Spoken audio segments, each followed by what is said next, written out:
Welcome to Print 101 Module 3. We're glad you're back as we take a deeper dive into the world of print. Soon you'll be speaking the language of print too. So let's get started. Imagine a world without print. No billboards, no colorful cereal boxes, no books or magazines. Print is an ever-present backdrop that assists and enriches our daily lives. Since the days of Johannes Gutenberg, printing has informed, educated, and persuaded. Fortunately, printing applications and technologies have advanced since the early days of hand-placed types and the physical efforts required to transfer ink to the page. Print is more versatile, cost-effective, and accessible today, in addition to providing that essential physical touchpoint in our increasingly digitized world. The best print technology for a project depends on the quality, quantity, material, and target use. Consider the differences between display signs or business cards and high-touch promotional items like coffee mugs. How long do they need to last? Where will they be used? What type of material is required? These questions form the basis of printing requirements that lead to selecting the best printing method. Let's focus on the two most common print technology options: offset lithography and digital printing.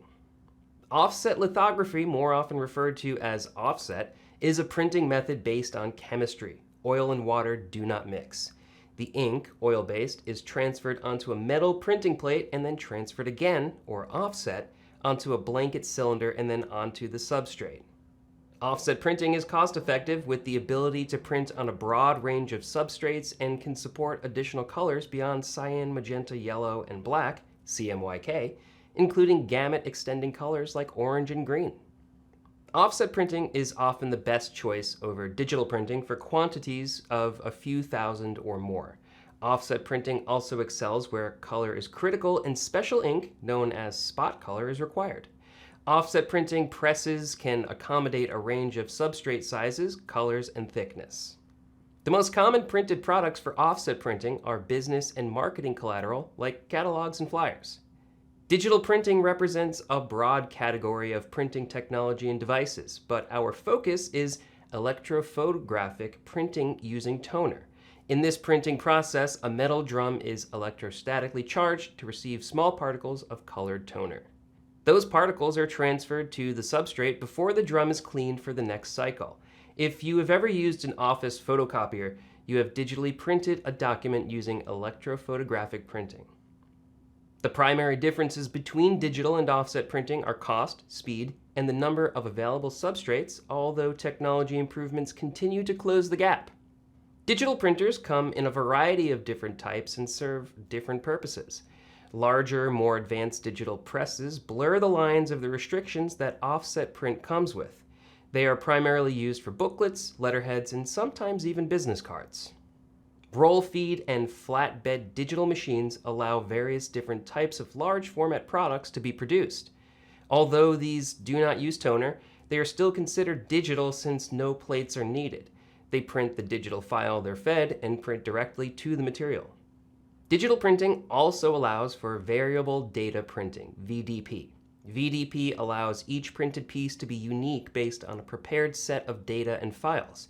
A great example of VDP is an individual address printed on an envelope, or a sequential number on an event ticket. Here is a chart that shows off some of the common products for each type of printing, along with advantages and disadvantages of each. Substrates are the media we use for print. Paper, card, vinyl, corrugated board, film, and even aluminum are all substrates used for specific print applications. Just as mugs come in ceramic or home use and metal or plastic for travel, every print application has an appropriate set of substrates to consider. Paper is the most popular substrate. It's versatile, flexible, and comes in a variety of finishes, textures, treatments, and colors. The two basic categories are coated and uncoated.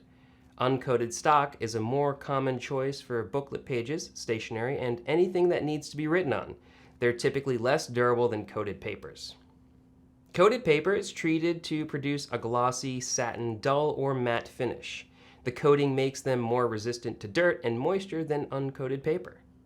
Glossy coated stock like UV and AQ is a good choice for magazines, book covers, and marketing brochures, while dull and matte finishes can differentiate any project and are required for products if they're to be written on.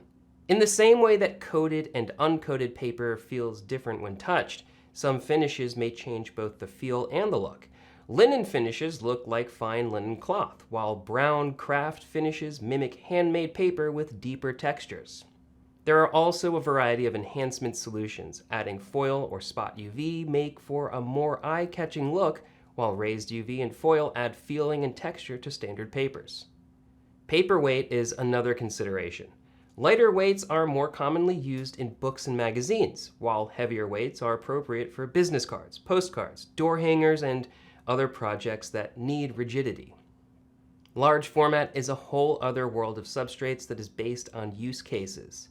The key here is to remember to ask lots of questions: the where, why, and how the application, event, or purpose for the print.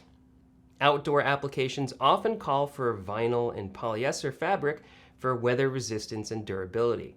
Both substrates are appropriate for short-term signage, billboards, building wraps, banners, and flags because they take color well, can be produced in large formats for visibility, and are easy to set up and store after use. For more durable requirements, printing on aluminum, PVC, foam core, and coroplast provide the rigidity needed for freestanding signage. Resistance to weather and sunlight is not as critical for inside signage, but substrate selection still depends on the intended use and context with the surrounding environment. You may require rigidity, flexibility, or durability, so the same options available for outside signage apply. Window graphics are a great option because they can be temporary or permanent depending on the substrate you choose. A thin plastic film is the substrate for clings that use static to stay in place. Permanent clings use a thin adhesive film, providing the same flexibility and transparency. You've just taken a look at the world of print. You learned the different print methods and know about various types of substrates used in printing. Take what you've learned to determine what suits your customers' needs best. They'll appreciate your expertise and be more comfortable leaving all their print marketing in your professional hands. If you need help, access the resources page to find charts with the recommended materials that best suit your order. Make sure to continue your Print 101 journey. Thanks for watching.